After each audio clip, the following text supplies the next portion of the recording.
Buenos días. ¿Cómo están? Bien. Doy gracias a Dios que me permite compartir con vosotros este tiempo. Yo me gozo y me alegro cada vez que tengo la ocasión de venir a compartir con vosotros. Cuenta la leyenda que un joven dominico que había sido ingresado en el convento de la Santa Cruz de Segovia en 1420, que sobresalía por su celo, por su piedad y por su amor a Dios y a la Iglesia. Y por esos méritos fue tomado como pupilo por su superior, que además era su tío, y que se dedicaba al menos santo de los oficios, que era el Santo Oficio, la Inquisición. Lo obligaba a presenciar los interrogatorios donde se torturaba a los disidentes para hacerlos confesar, para hacerlos abjurar de sus herejías. La tierna y noble alma de aquel joven no soportaba el rigor de las vejaciones a las que se sometían los infieles y con frecuencia tenía que abandonar aquellos horribles sótanos enfermo. Cierto día el dominico pidió audiencia con su tío y le dijo: yo no puedo soportar esto más. Le ruego que me libere de contemplar estos tormentos. Su tío le miró muy serio y con voz autoritativa le dijo: tú vas a aguantar lo que yo te diga que aguantes, porque voy a hacer de ti el mejor de los inquisidores al servicio de la Santa Madre Iglesia. Y efectivamente así fue. Aquel joven dominico de noble alma y corazón llegó a ser el famoso Tomás de Torquemada, primer gran inquisidor general de los reinos de Aragón y Castilla y quien organizó el maltrecho aparato represor tras 2 siglos de funcionamiento defectuoso. La convirtió en una eficaz máquina de perseguir a los herejes. Sistematizó el protocolo de interrogatorios, estableció el proceso de acusaciones anónimas y fue el impulsor del edicto de expulsión de los moriscos y de los judíos del territorio español. Fe y crueldad, cristianismo y violencia, piedad y barbarie. Un binomio maldito que con demasiada frecuencia brota en los que nos dedicamos a esto de la fe en Jesucristo y que suele surgir como una pulsión insana tomando diferentes formas, más o menos refinadas, pero que en todos los casos desmiente que somos y que pertenecemos al reino del príncipe de la paz y del amor. Podemos ser teológicamente ortodoxos, podemos ser doctrinalmente perfectos, moralmente impolutos, podemos ser espiritualmente intachables, hacer gala de la mejor interpretación de la Escritura, del mejor análisis. Pero si dejamos crecer en nuestro corazón la semilla de la agresividad y de la violencia religiosa, vendremos a ser, como diría Pablo, como el metal que resuena, como el címbalo que retiñe. Nada seremos y para nada serviremos, porque habremos dejado a un lado el principio del amor, que es el primer mandamiento de la fe cristiana. Quiero que me acompañen en esta mañana al Evangelio de Lucas, capítulo 9. Evangelio según San Lucas, capítulo 9. Lucas, si abren sus Biblias, por favor, en el capítulo 9, vamos a leer los versos que van del 51 al 56. Lucas, capítulo 9, versos del 51 al 56. Dice la palabra del Señor así. Cuando se cumplió el tiempo en el que él había de ser recibido arriba, afirmó su rostro para ir a Jerusalén.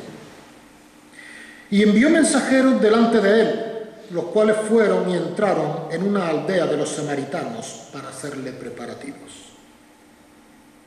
Mas no le recibieron, porque su aspecto era como de ir a Jerusalén. Viendo esto, sus discípulos, Jacobo y Juan, dijeron: Señor,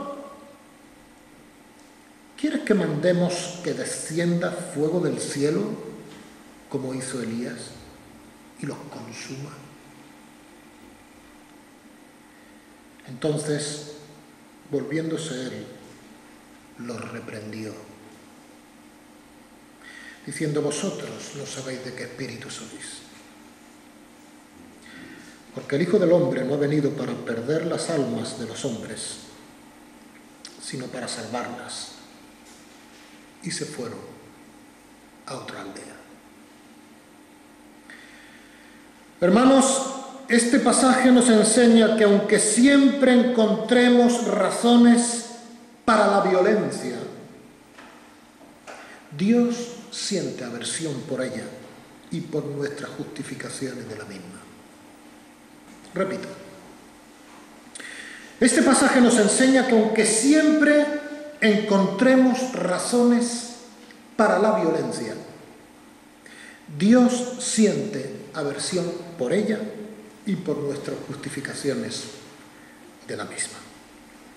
Pensemos en primer lugar en la crueldad que siempre encuentra razones para imponerse. Lucas nos presenta a Jesús en la recta final de su ministerio.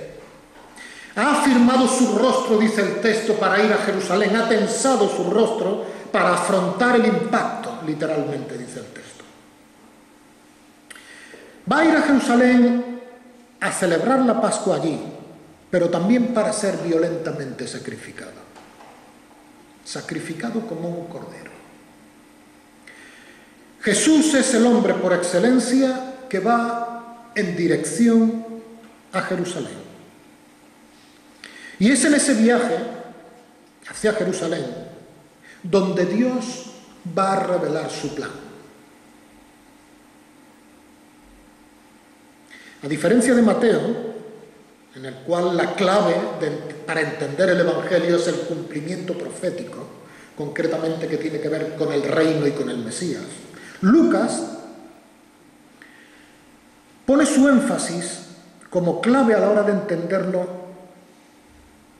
en el camino, en el trayecto. Y es en ese camino en el que entra en contacto con gente de toda procedencia. Jesús, en Lucas, es el hombre que entra en contacto con otros hombres.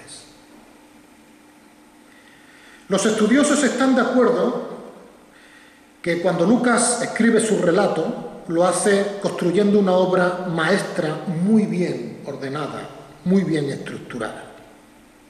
Se separa en algunos momentos de Marcos y de Mateo, y este relato es una de esas ocasiones en las cuales se separa de los otros evangelios.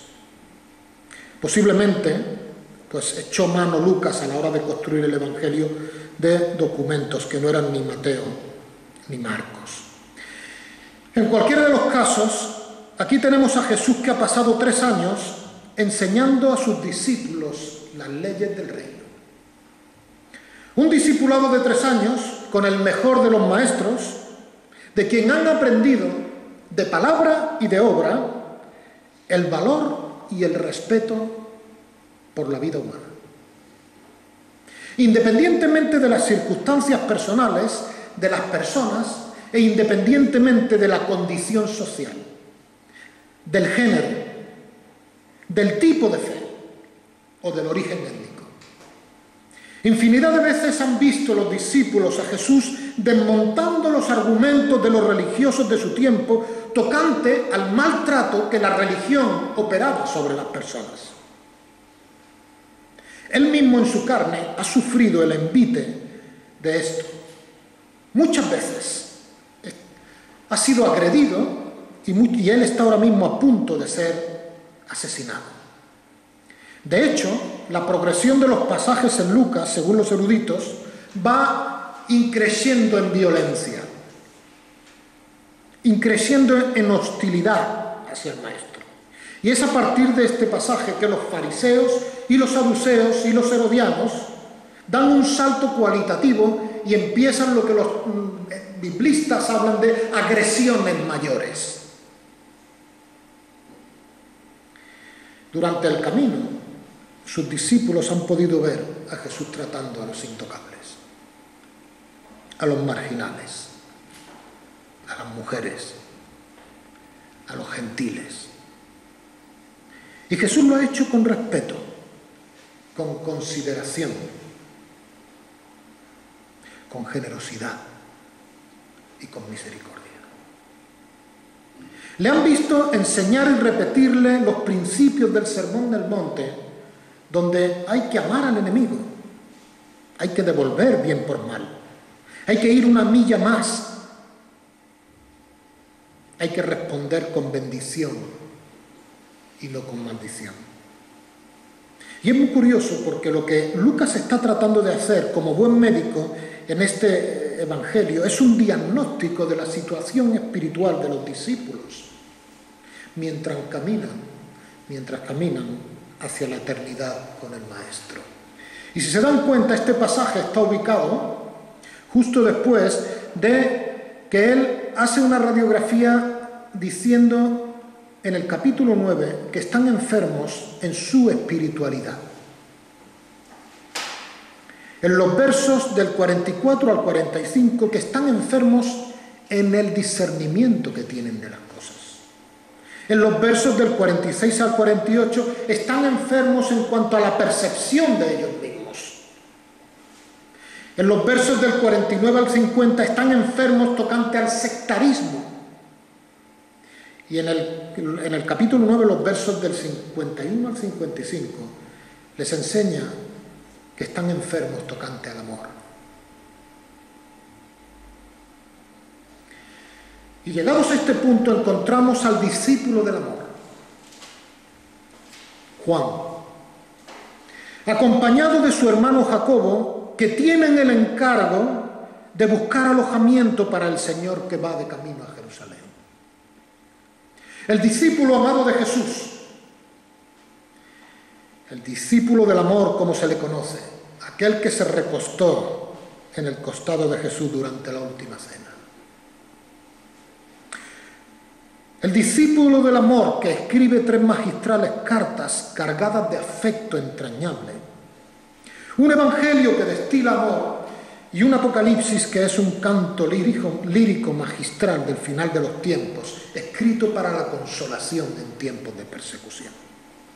El discípulo de la fraternidad. Pero el discípulo de que antes de serlo era un ser intratable. A los hermanos, a él y a su hermano Jacobo, se les conoce como los hijos de Zebedeo o hijos del trueno. Antes habían sido los que se habían encontrado a un hombre sanando en el nombre de Jesús y se lo prohibieron porque no andaba con ellos. Y Jesús tiene que recriminarles. Eran por lo visto él y su hermano, 2 discípulos, que eran una especie de hijos mimados y caprichosos, que cuando no conseguían lo que querían montaban en cólera. Eran también los que enviaron a su mamá para convencer a Jesús de que les diera, cuando viniera en su reino, a uno a la izquierda y a otro a la derecha, sitio. Juan y Jacobo, los siervos de Cristo. que habían fabulado en su mente una idea del reino pegada al suelo.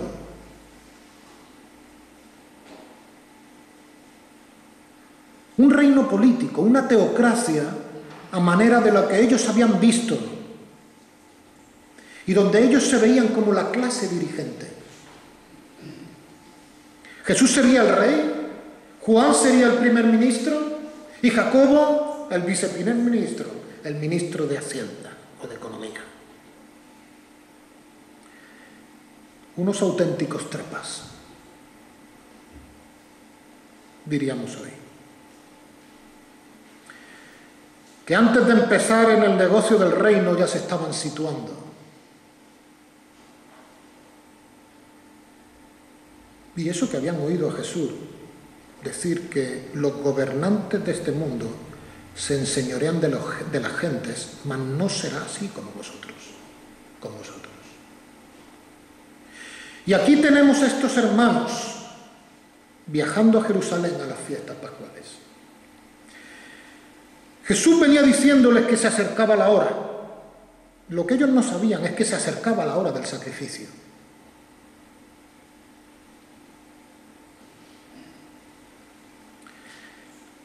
Algo intuían que iba a pasar en Jerusalén, porque Jesús tenía mucho interés en ir allí. Quizás Jesús iba a revelar que era el rey, el Mesías.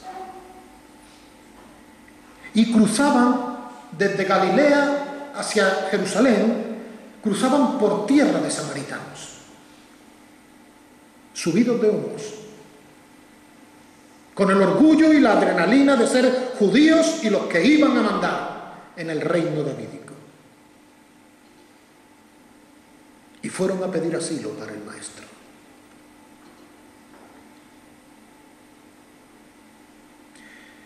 Pero el acento y la dirección en la que iba delató a estos dos de que eran judíos delante de los samaritanos.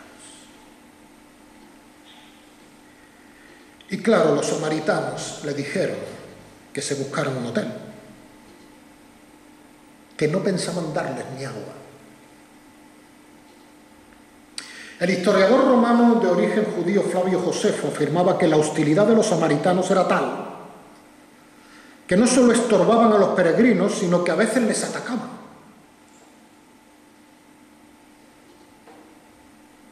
En cualquier caso, la soberbia de creerse algo de los discípulos, el ego inflado de ser la clase dirigente del nuevo reino, el sentido de superioridad étnica, cuando reciben el rechazo de los de Samaria, se sintieron heridos en el orgullo y llegaron a Jesús y le dijeron: Señor, déjanos que mandemos fuego del cielo.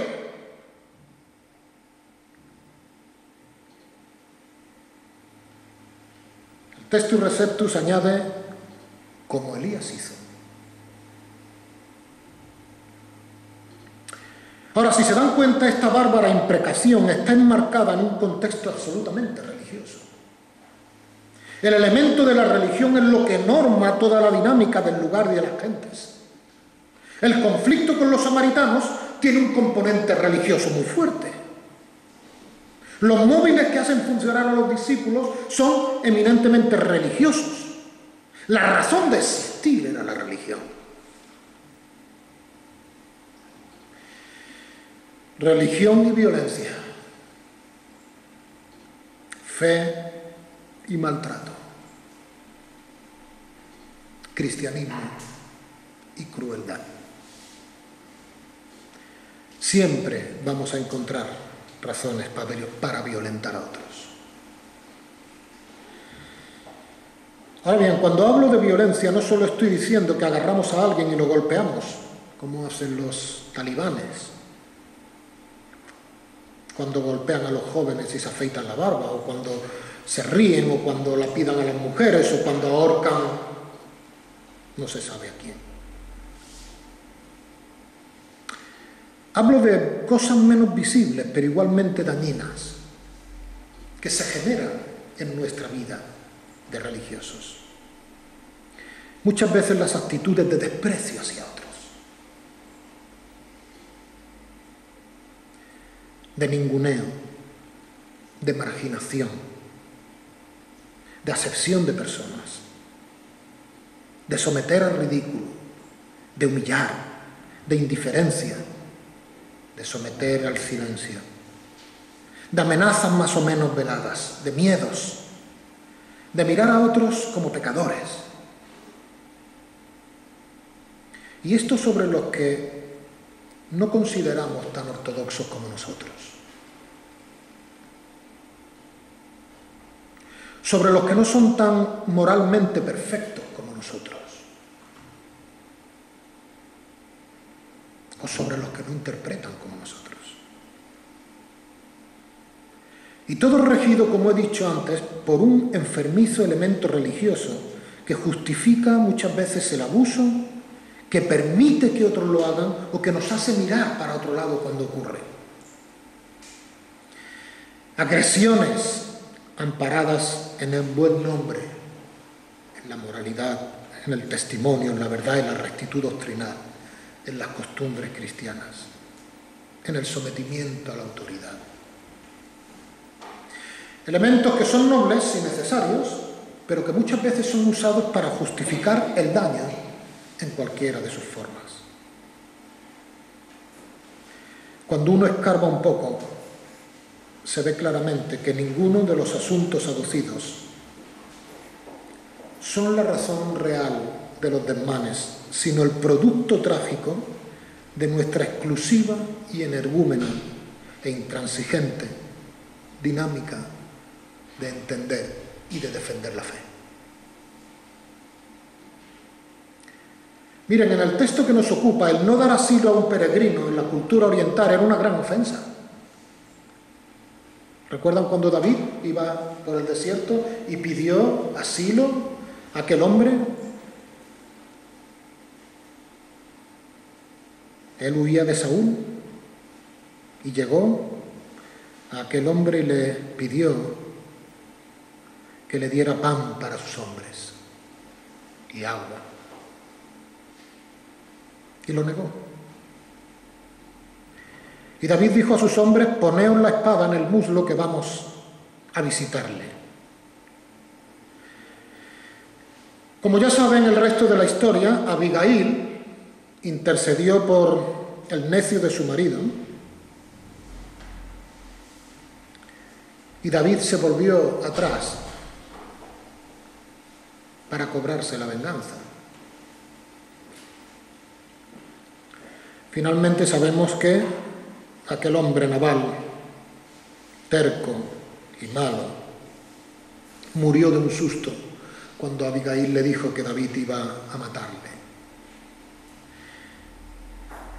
Era una ofensa no atender a un peregrino.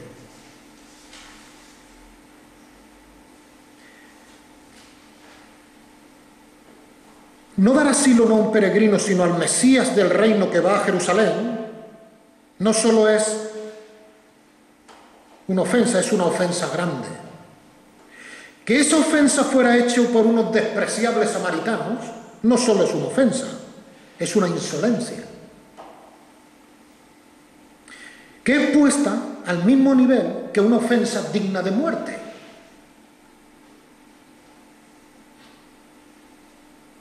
Señor, déjanos que pidamos fuego del cielo y los consuma.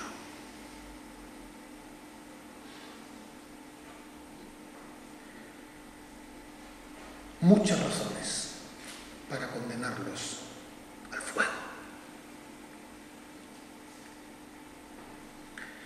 Siempre encontraremos razones para cortarle la oreja a quien lo merezca, como hizo Pedro con el siervo del sumo sacerdote en Getsemaní. Dadme media hora con el hombre más justo de la tierra y yo encontraré 10 razones para condenarlo a la hoguera. Frase atribuida al famoso y citado Tomás de Torquemada. Así pues que tenemos ya, hermanos, que la crueldad siempre encuentra razones para imponerse. La segunda idea de este texto es que ese recurso, el recurso de la violencia, produce el rechazo de Cristo.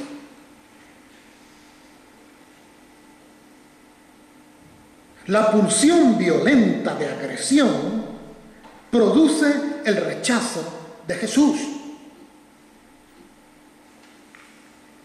El texto es tan definitivo como escueto.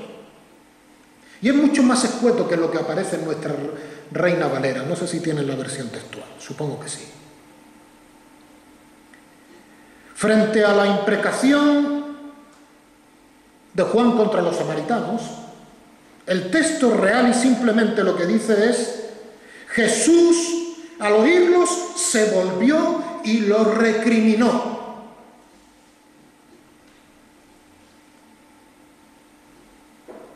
Al parecer, de acuerdo a la narrativa, al cuadro que dibuja este texto, Jesús iba andando con el resto de los discípulos y llegaron estos dos, Juan y su hermano Jacobo, y le hablaron por la espalda: Señor, estos samaritanos no nos quieren recibir, si quieren manda que pidamos fuego del cielo. Y Jesús se volvió y los recriminó. No dice más. Las palabras siguientes son a todas luces una inserción en el texto griego, pero que no existen en los papiros más antiguos.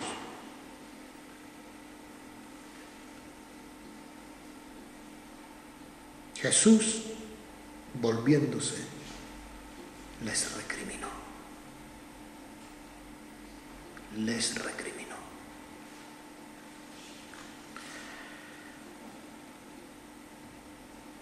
En el último análisis, lo que nos interesa es ese término, les recriminó. Y ese término es lo suficientemente claro y definitivo para el propósito que Jesús quería. Es un verbo que se usa en el Nuevo Testamento para definir cómo Jesús reprendió a los demonios. Y es el mismo verso que también se usa, el mismo verbo, para cuando Jesús reprendió los vientos y la tempestad en el mar. Les reprendió.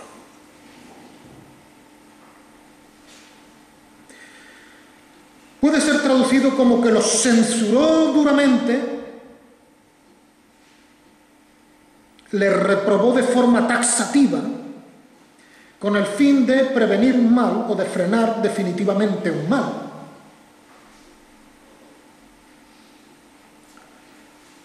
Basta reflexionar un poco en el texto, en el fluir narrativo, para darnos cuenta de que en Jesús hay un profundo desagrado por estas palabras de los discípulos. Lo que a ojos de Juan y de Jacobo y posiblemente del resto de los 12 podía ser algo lógico y merecido, a los ojos de Jesús aparece como algo demencial. Los 12 veían a los samaritanos a la luz de la historia, a la luz de los prejuicios, a la luz del poder, a la luz de la ofensa, y Jesús los contempla a la luz de la imagen de Dios.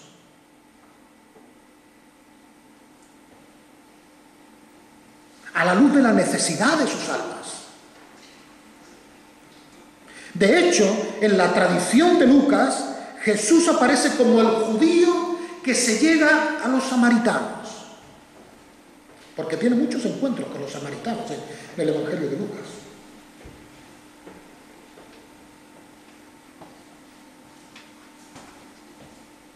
Efectivamente, el Hijo del Hombre no había venido para condenar las almas de los hombres, sino para salvarlas.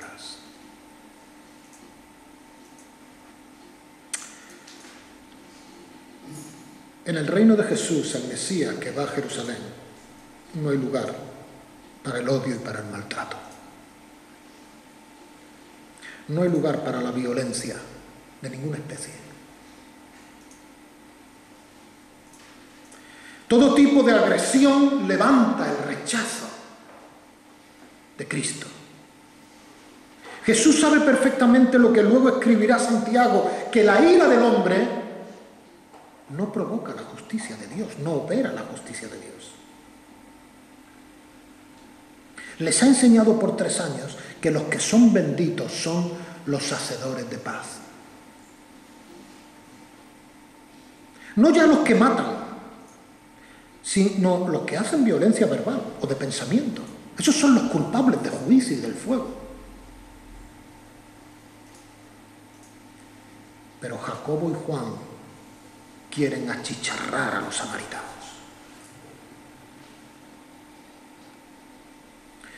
Me pregunto si Cristo en ese momento tenía sensación de fracaso. La violencia, aunque sea pasiva, la violencia de cualquier especie levanta el rechazo de Cristo. Jesús es el príncipe de paz, no debemos olvidarlo. Y la última visión que hay en el Apocalipsis es un trono y en medio no hay un guerrero, hay un cordero inmolado.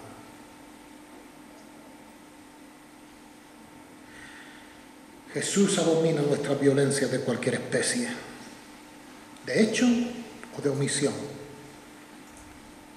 La violencia en cualquiera de sus manifestaciones, hermanos, produce muerte. Siempre produce muerte, porque mata, porque lesiona la imagen de Dios que ha puesto en sus criaturas. Y la violencia amparada, justificada por razones religiosas, produce el doble rechazo de Cristo. Miren, la historia de la humanidad está llena de guerras de religión. En todos los continentes, en todas las culturas, el elemento religioso, sea del color que sea, siempre ha producido violencia. Y la historia del cristianismo no es la excepción. La cruz convertida en espada ha matado más gente que cualquier otra guerra. Cristianos contra paganos, cristianos contra judíos, cristianos contra el turco, cristianos en las cruzadas, cristianos contra cristianos, le hace la guerra de los 30 años en Europa.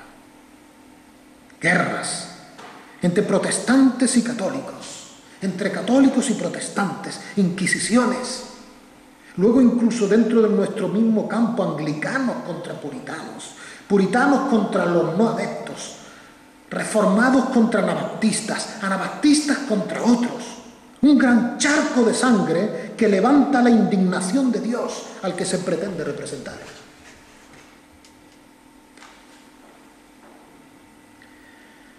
Violencia. Y como dijimos al principio, no solo de sangre y espada, sino de cualquier otro acto que en el nombre de Dios violente, no solo el cuerpo, sino el alma, la conciencia, la tranquilidad o el desarrollo de las personas. Cualquier acto que aliene, que margine, que veje, que ignore, que atente en cualquier forma contra lo semejante. La agresión es pecado. Pero la agresión en el nombre de la fe, la agresión con móviles religiosos es simplemente repugnante. Nuestras buenas intenciones pueden estar cargadas de razón moral y bíblico-teológica y eclesiológica y de 1000 razones más, pero desagradará a Cristo si opera violencia. ¿Recuerdan en Lucas capítulo 21? Cuando los discípulos dicen, Señor, aquí tenemos 2 espadas. Y Jesús tiene que decirles, basta, basta, basta, basta ya. No habéis entendido nada. Y al reflexionar sobre este episodio yo no podía evitar pensar en mí mismo. Y en todos aquellos que queremos servir a Dios. Por lo menos en mi caso, el celo por la obra me consumía. La pasión ciega del nuevo siervo de Dios dedicado a la obra, a la cruzada divina de salvar el mundo, muchas veces difuminaba cuando no hacía desaparecer la línea entre la fe y la irracionalidad,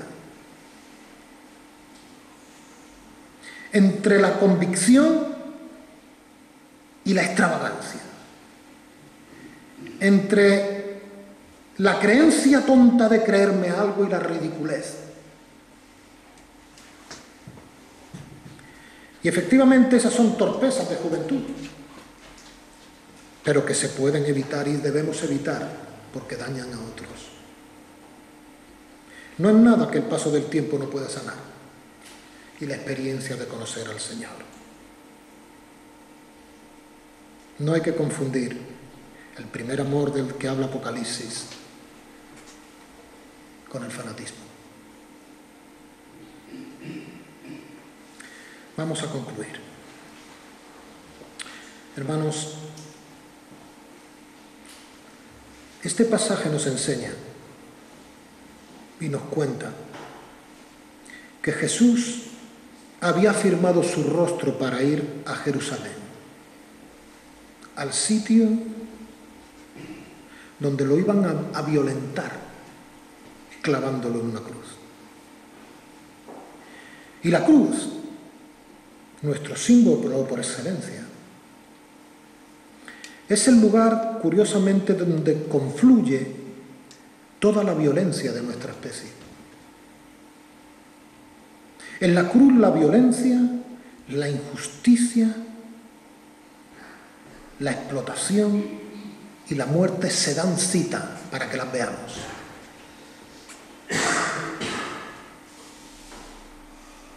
Y viene a ser la cruz de Cristo el símbolo de todos aquellos que han sido agredidos, vejados, abusados, violentados, despreciados en nuestra humanidad. Y en la cruz escuchamos el quejido de Dios,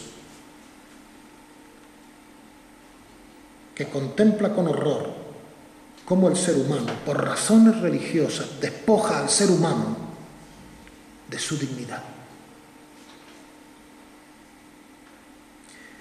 Y allí se encamina el hombre de Galilea.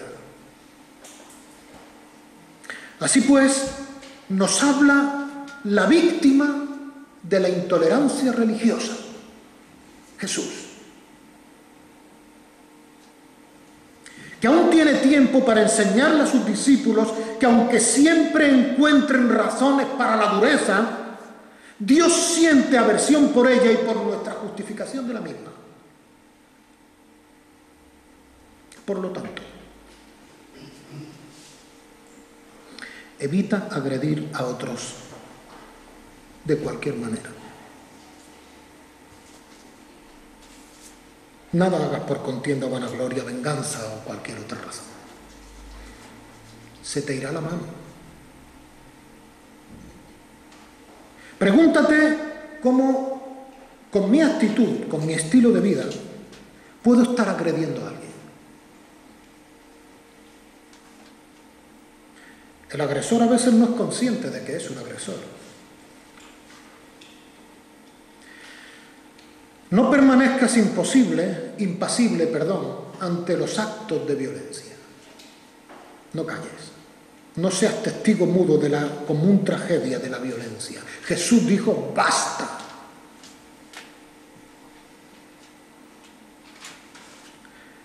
Por el contrario, trata con afecto a los que te rodean.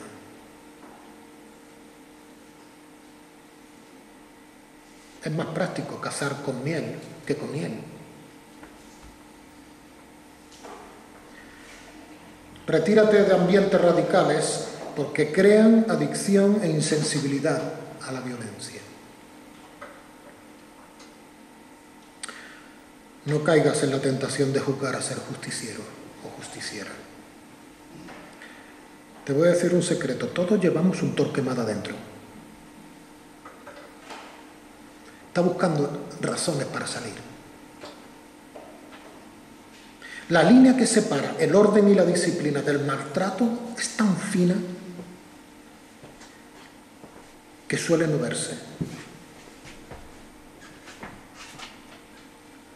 Rechaza cualquier interpretación de la Escritura cuyo final resultado sea la agresión, la violación, la alienación, la discriminación o la justificación de lo anterior por razón de raza, sexo o credo moral. Credo o moral, perdón. Y recuerda, cuando violentamos al pecador, al que sea pecador, cuando lo violentamos, perdemos la posibilidad de restaurarlo. Porque el daño que le produces es mayor que el delito que comete.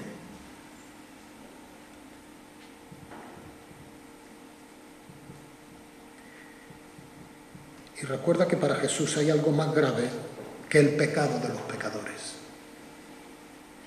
Es el agravio, el escándalo que muchas veces los santos traemos sobre los pecadores. El estigma que ponemos sobre ellos, el oprobio a los que les sometemos. Y por último, recuerda que la agresión y el daño siempre aguardan para reclamar justicia. Tarde o temprano lo hacen. A veces con las vueltas que da la vida. A veces será nuestra conciencia que se levanta como un poderoso gigante y nos acusa. A veces serán los recuerdos que como fantasmas se levantarán durante la noche para aterrarnos por haber agredido. Y es que juicio sin misericordia se hará con los sin misericordias. Amén.